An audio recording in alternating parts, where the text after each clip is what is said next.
اعوذ باللہ من الشیطان الرجیم بسم اللہ الرحمن الرحیم۔ مومنین کی خدمت میں میرا سلام پہنچے اور تحفہ یا علی مدد۔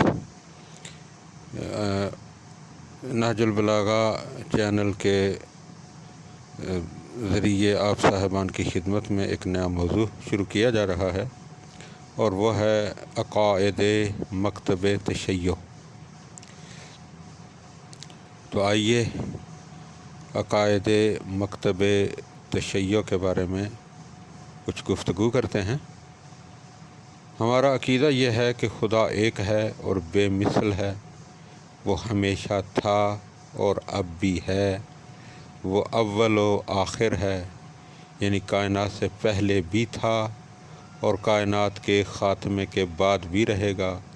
وہ زندہ، عقل مند، طاقتور، بے نیاز، سننے والا، دیکھنے والا، جاننے والا اور انصاف کرنے والا۔ لوگ جن الفاظ سے مخلوقات کی تعریف کرتے ہیں اس کی توصیف نہیں کر سکتے۔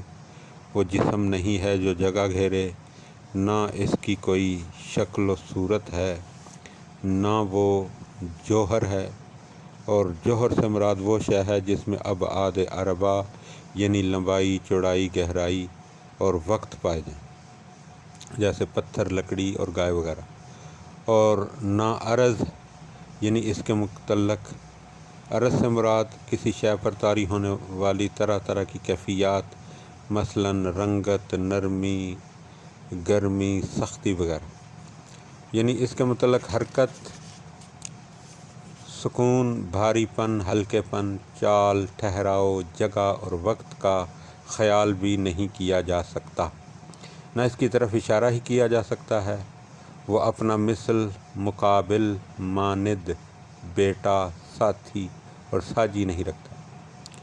کوئی اس جیسا نہیں ہے، آنکھیں اسے دیکھ نہیں سکتیں لیکن وہ آنکھوں کو دیکھ سکتا ہے۔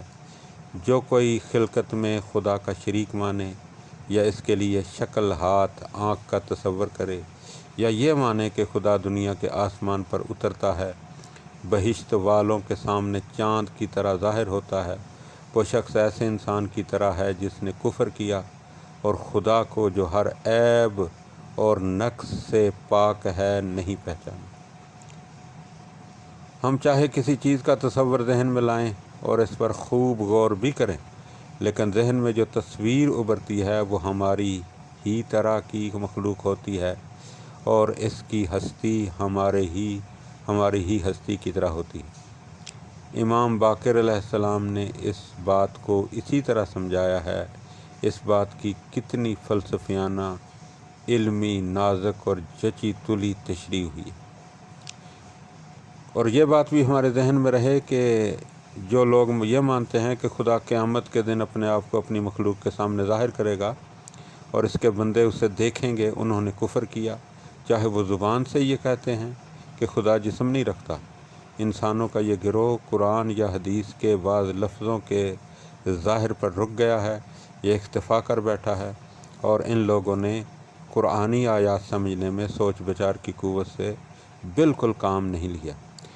نتیجہ یہ نکلا کہ یہ غلط سوچ اس بات کا سبب بن گئی کہ اب یہ قرآنی آیات کے ظاہر میں اتنا سا تصرف کرنے، یعنی حقیقی و مجازی معنوں میں تمیز کی بھی قوت نہیں رکھتے کہ انہیں خیال، دلیل اور قواعد کے مطابق استعارہ اور مجاز کہہ سکیں۔ یہی وجہ ہے کہ یہ لوگ سوچنے کے اس انداز جمود کی بنا پر قرآن مجید کے حقیقی معنی نہیں سمجھ سکے۔ دعا ہے کہ خداوند عالم ہمیں اپنی ذات کی معرفت نصیب فرمائے۔ یہ خدا کے بارے میں ہماری مختصر سی گفتگو ہے، اس کے بعد ہمارا عقیدہ توحید کا بیان ہوگا۔ اللہم صلی علی محمد و آل محمد۔